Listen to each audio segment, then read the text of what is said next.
Okay, here we go. So 11(2) was arithmetic sequences, right? Specifically.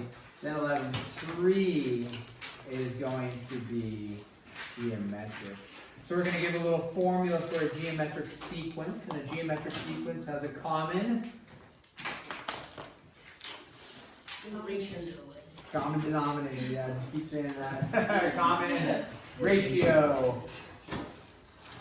We need to do our Bible tree again. Maybe we'll do it at the end. So yeah, common ratio for geometric sequence. And we have this little formula for geometric, t sub 1 times r to the n minus 1. And r stands for the ratio in the sequence. Okay. Now we also will discuss geometric mean a little bit. We'll do a problem with geometric mean. So let's just do a few examples. Find the formula, the general formula, and we'll call this number 1 here. And if we're given 500, 100, 20, and 4, ... Now, they tell you find the formula for the nth term of the geometric sequence. They tell you it's geometric, but how would we identify that it's geometric? Okay, as opposed to neither. You find the ratio, right? And the ratio, to always find the ratio, or to check and see if it has a common ratio, is take your second over your first. So 100 over 500, and we see that that yields for us 1/5. Then we take 20 over 100, and we see it yields for us 1/5. Now they've told you it's geometric, so you're like, okay, if this first one's 1/5, it's 1/5. But you could double check, or what if they don't tell you? How do you check it? Make sure that that ratio continues. 4 over 20 is 1/5, so on and so forth. So right there, we have enough information. We have our first term, check. We have our ratio, check. And then it's going to be to the nth, because they're talking about a formula for the nth term. So we would say t sub n is equal to t sub 1, the 500, times 1/5 to the n minus 1. Now, notationally, it is usually a parentheses as opposed to writing it like that, which actually could work, and you would have to know, like, or put a dot there. But usually, putting a parentheses makes the most sense like that. It's the most beneficial. So 500 at the first term, ratio of 1/5 to the n minus 1. Now, if you put 0.2 instead of 1/5, you're not going to be marked wrong. You know, it doesn't have to be in terms of a fraction. It could be, and then sometimes it's not a fraction. It could be 5, you know, depending on what it is, 5 over 1 or something. Okay, next one is find the specified term. Here we go, number 2 here. So now you're going to be given something. You want to find the specified term. Let's start with this one. 5, 10, 20, 40, ... and then t sub 12. Okay, again, our goal for this, rather than simply looking at a pattern and then figuring out what the 12th term is, which you could do by just doing the pattern, the goal will be to plug it into the formula and see what the formula is. So the formula, again, right here, we know it's, well, let's see if it's geometric. 10 over 5 is 2, 20 over 10 is 2, 40 over 20 is 2. So we know it's geometric. So we'll say, okay, t sub 12 is equal to t sub 1, 5, times the ratio, which we just identified as 2, to the n minus 1, but in this case, we know what n is, right? N is the 12th term you're looking for, so 12 minus 1. Then you have your calculator out, and you calculate that, right? And you hit enter, enter, enter, or number, then enter. So, and it's just 2 to the 11th power. So you, hopefully you know where your exponent button is, as opposed to going 2 times 2 times 2 times 2 times 2 times 2. Yeah, you could. You could do that, and it would work, absolutely. So you just go 5 times 2 to the 11th, and then you hit enter, and it yields for us a nice number of 10,240. 10,240. Looks great. Okay. What happens when we have one running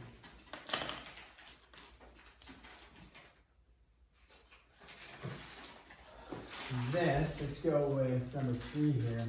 Let's say they have t sub 2 is equal to 18, t sub 3 is equal to 12, and then t sub 5 is equal to something. Okay.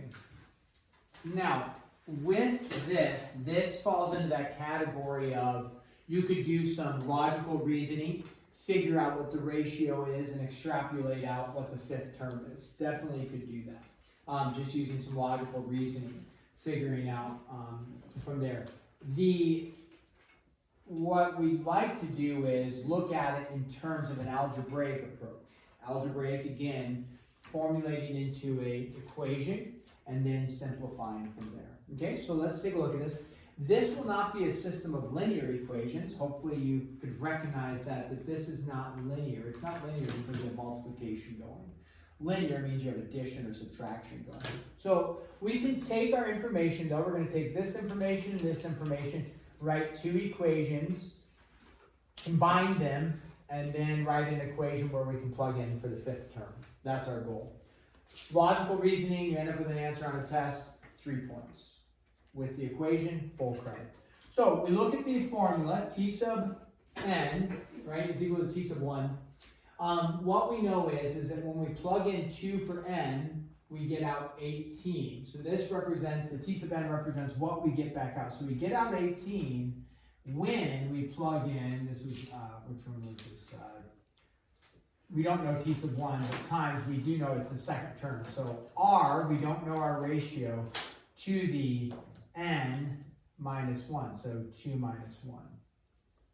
Now, again, we could find our ratio pretty easy because it's the third term over the second term. You could find the ratio, but that's not the point for us at this time. So, and then it's r to the first, which I'm actually going to erase the first so we don't have too many numbers going. So we have one equation with two unknowns. We don't know our first term and we don't know our ratio. But we did know that when you plug in 2 for n, you end up getting out 18 here. So then we take our second piece of information. We say t sub 3. When we plug in 3 for n, we get out 12. And so we have t sub 1 times r to the 3 minus 1. So now you have 12 is equal to t sub 1 r squared, like this. So now you have two equations, two unknowns.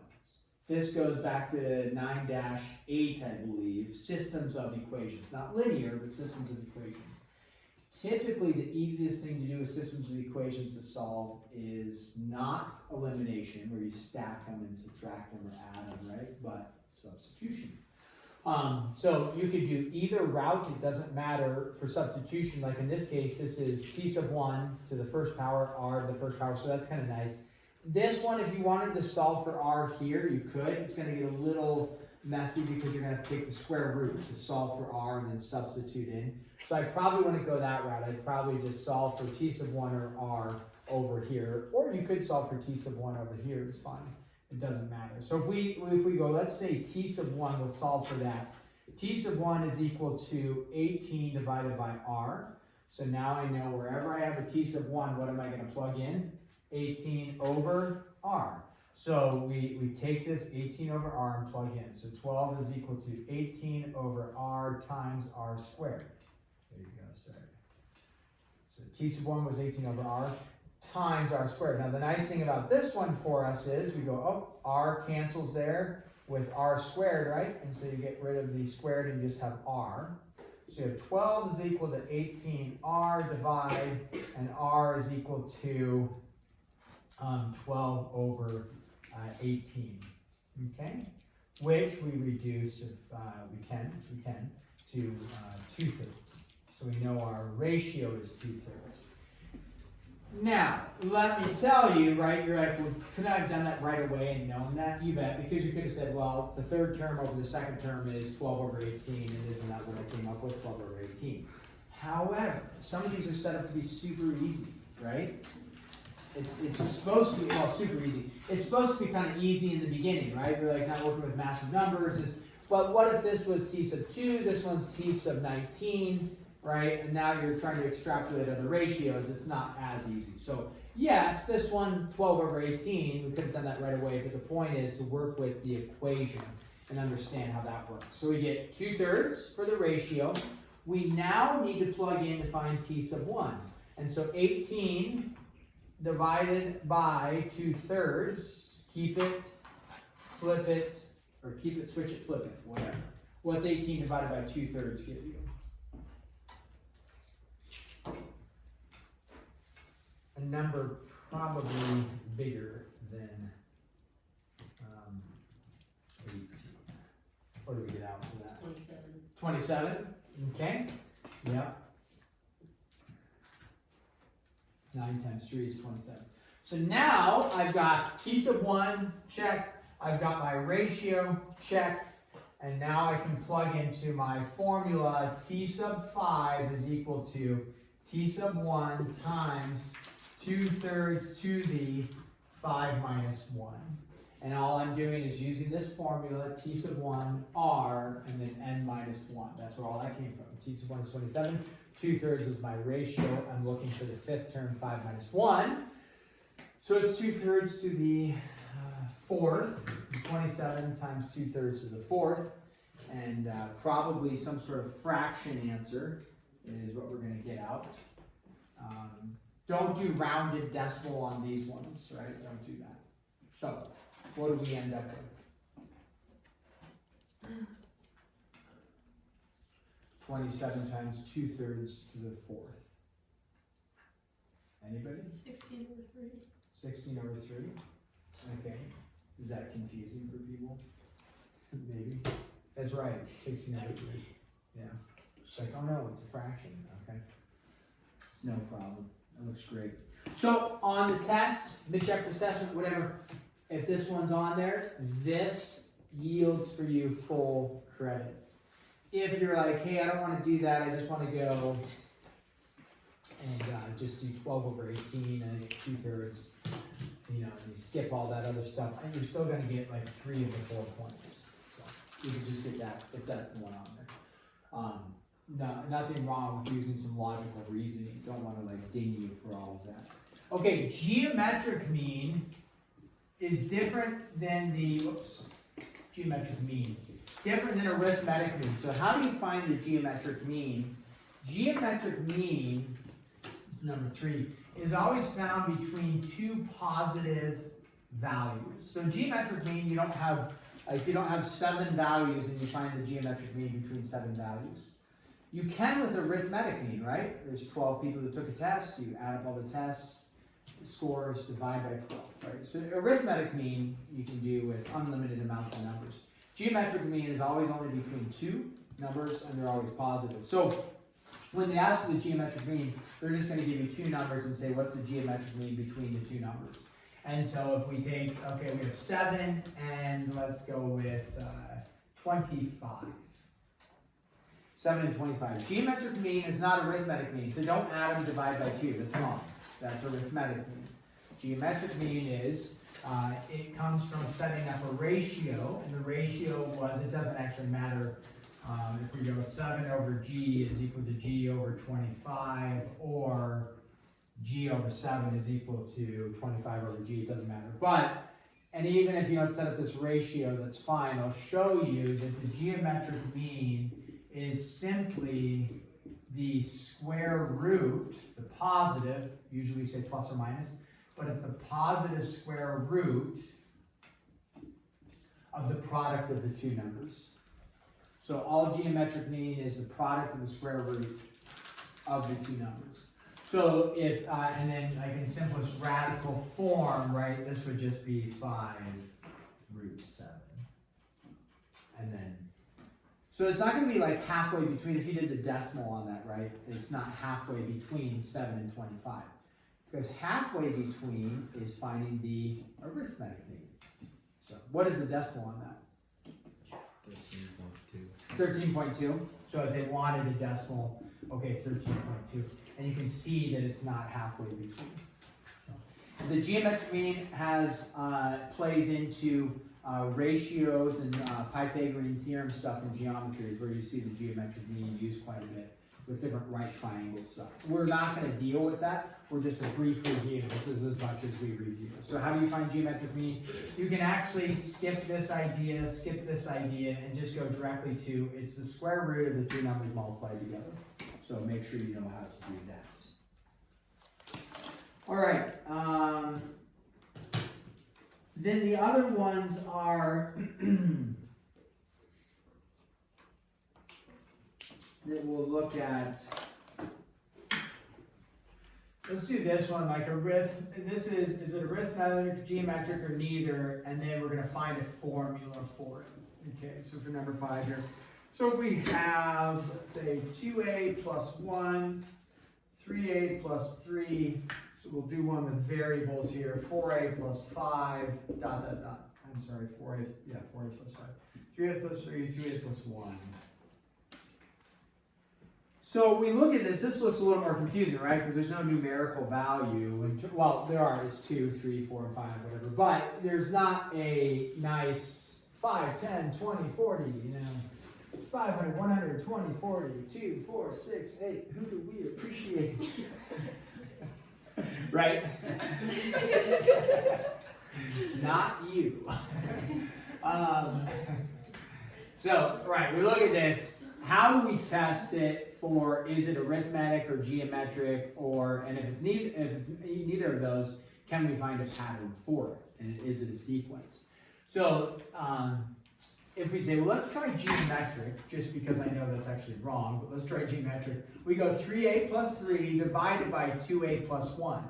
And you look at that and you say, okay, is there much that I can do to simplify? And you say, well, I could maybe pull out a 3, and so it would be 3 times a plus 1 over 2a plus 1. Those can't cancel because it's an a and a 2a. But that would be the ratio. Even though it doesn't look friendly, it's still the ratio. And then you take 4a plus 5 over 3a plus 3, this term over this term, and you say, okay, 4a plus 5 sticks, and then, okay, I can factor out the 3 there, see if it helps me at all. Nothing cancels. You could probably just look at it and know, does this ratio look the same as this ratio? No. So, is it geometric? No. And you could probably look at it and do a quick, like this over this probably isn't going to be the same as this over this. Another thing you could do is just insert a value for a. If you're like struggling with, oh no, couldn't you just pick a value for a and then see what, like this would then have a numerical value, this would have a numerical value, this would have a numerical value, and then it'd be a lot easier to look at.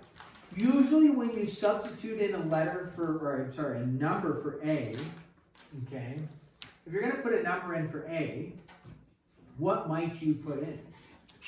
Is it best to put in, are we passing notes? Are we? Sort of. Oh, what does it say? Oh, I was asking what was in the video from yesterday, because I forgot to watch that. That's boring. Okay. I want it to be like juicy. Okay, so what could we put in for a? If we want to do like a numerical test and say, I don't like the variables, I'm going to put in a number for a so I can generate numbers and look at it in terms of a sequence. What would I put in there?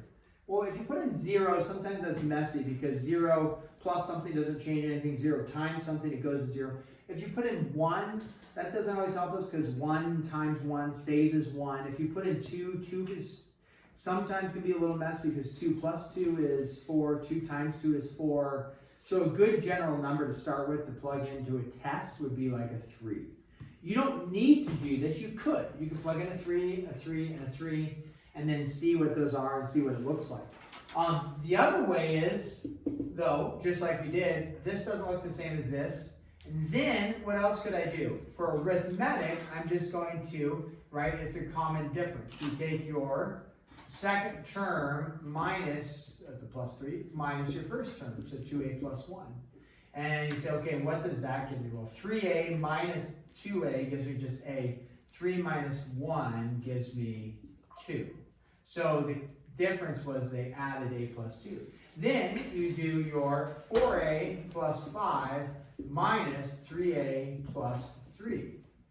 And when you do that, you go 4a minus 3a is a, 5 minus 3 is 2, did I get the same difference out for that? You bet. So now I've got a plus 2, therefore I know it is arithmetic, right? And so now we have arithmetic, and we say, okay, it's an arithmetic, and so we go to our formula for arithmetic, which you have to memorize, right? G sub n is equal to G sub 1 plus, if you remember from yesterday, n minus 1 times d.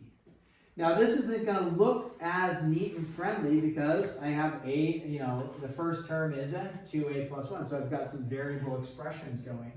But the formula, then we just plug in what we know, which is 2a plus 1 plus n minus 1, and then the common difference is the a plus 2. Squeeze that in here, a plus 2, like that. Now, from there, you could simplify, and in this case, we could FOIL some things together and see what we end up with on that. And so if we say, okay, this is 2a plus 1, and then plus, what would that be, na, plus 2n minus a minus 2. So na, or an, maybe we do the alphabetical order first. 2n, negative a, and then negative 2. And you have 2a minus a, those would give us just a, 1 minus 2, not necessarily in the order we want, but 1 minus 2 is negative 1. So that takes care of the 1, and then this would be plus an plus 2n. So it doesn't simplify down to a nice, neat format, but that's as far as you would end up with on something like that for the values. Okay, so that's one where you have something with letters like A's instead of just numerical values. Okay, the last thing we need to just discuss is a few story problems and discuss what that looks like with some of these in terms of how you use like a geometric sequence or not. So go to page 514, because I'm not going to write out the whole problem on the board. We'll just reference the problem on there. So on page 514,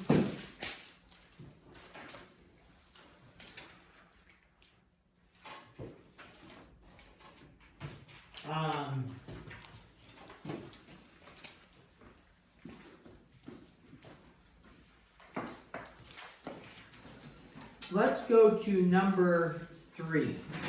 Just take a look at this. It says the following problems involve arithmetic or geometric sequences. A calculator may be helpful in solving the problems. So if we take a look at number 3, it says the cost of an annual subscription to a magazine is $20 this year. The cost is expected to rise by 10% each year. What will the cost be 6 years from now? So this is number 3. So you have to look at the information given and then try to write a sequence of what's going on and then figure out arithmetic or geometric and then go from there. So with this, what we know is that the cost of a magazine is $20 in the first year. So, year 1, or the first year, year 1, the cost is $20. Year 2, in the second year, what is the cost going to be? In the second year, what's the cost of the magazine going to be? It goes up by 10%. So how much is that going to be? 10% of 20, right? 2. So then 20 plus 2 is 22. Now, okay, so it rose by $2. Then the next year, year 3, it goes up by another 10%. So it's a 10% every year. Not saying it's $2 every year, it's going to be 10% of the original, not the original, but right? So it's 22 bucks, hey, it's going up another 10%. So what's 10% of 22? $2.20. So now you're looking at what? 2, 4, 20, right? 24.20. Then you can keep going. So you could do this out, obviously. They don't, like most of these problems, they don't have it like year 700, where you're like, Year 6, could you just keep calculating and then get to year 6? Sure. So what do you get when you get to year 6? You can keep calculating. What do you get when you get to year 6?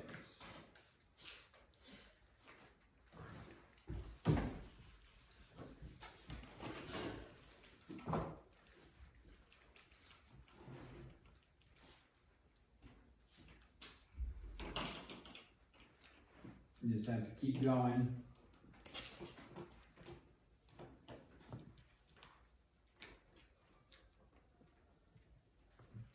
Nice job, Rapper. You did great back there.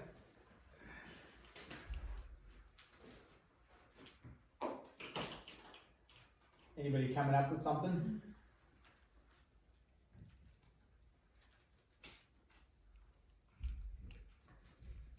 What'd you get on that? 31.81. 31. Anybody else getting 31? 41.1.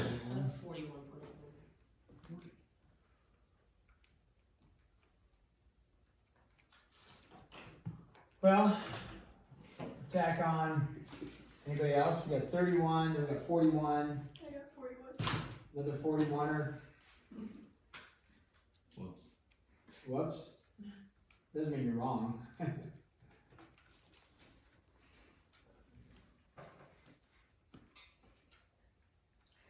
Well, what do you get for year 4? 29.04, because you did 10% of that, right? And then you did 10% of that, so the next one would be, Wait, hold up. I think I did mine wrong.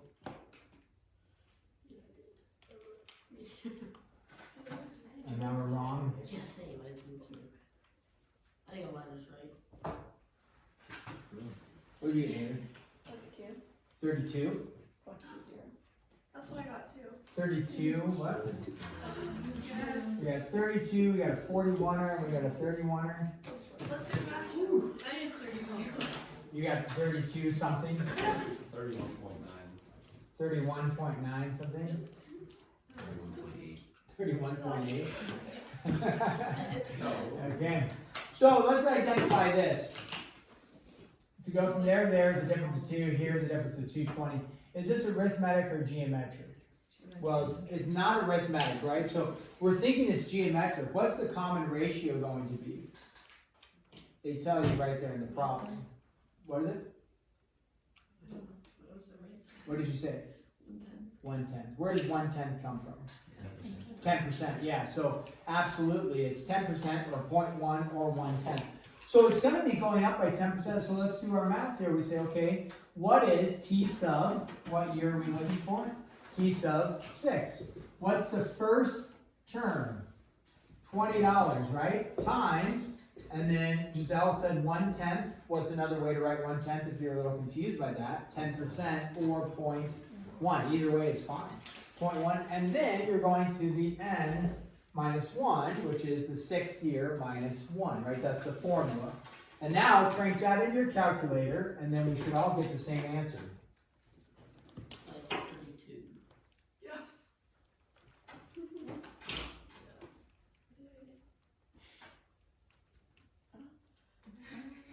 Oh, I got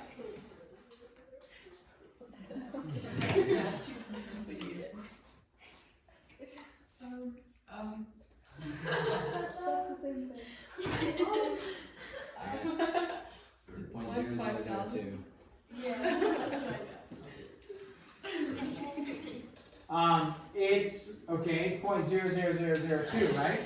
So if you think about this, what that's actually stating, 1/10, the 1/10 is, if you think about it, you'd be stating that you went from 20 to 2, and then you did 10% of 2, and then you'd be marching on down. So this actually, if you think about it, it's kind of like a growth problem. You have to maintain that it's, if you think about, okay, what's 22 divided by 20? Well, 22 divided by 20 is actually going to, go ahead and go 22 divided by 20. What does that give you? Not 10%, but 1 point what? Yeah, 1.1. Meaning, your ratio actually isn't just a tenth, it's 100% of the original cost of the subscription plus 10%. So 1/10, so now we say, okay, it's actually 1.1 or 1 1/10. So now you look at that and you do 1.1 Oh. and you end up with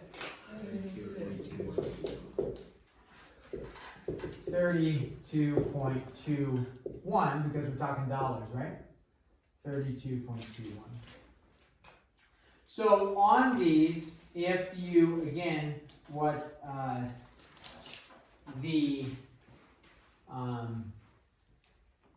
and sometimes I'll warn you this, if you actually go,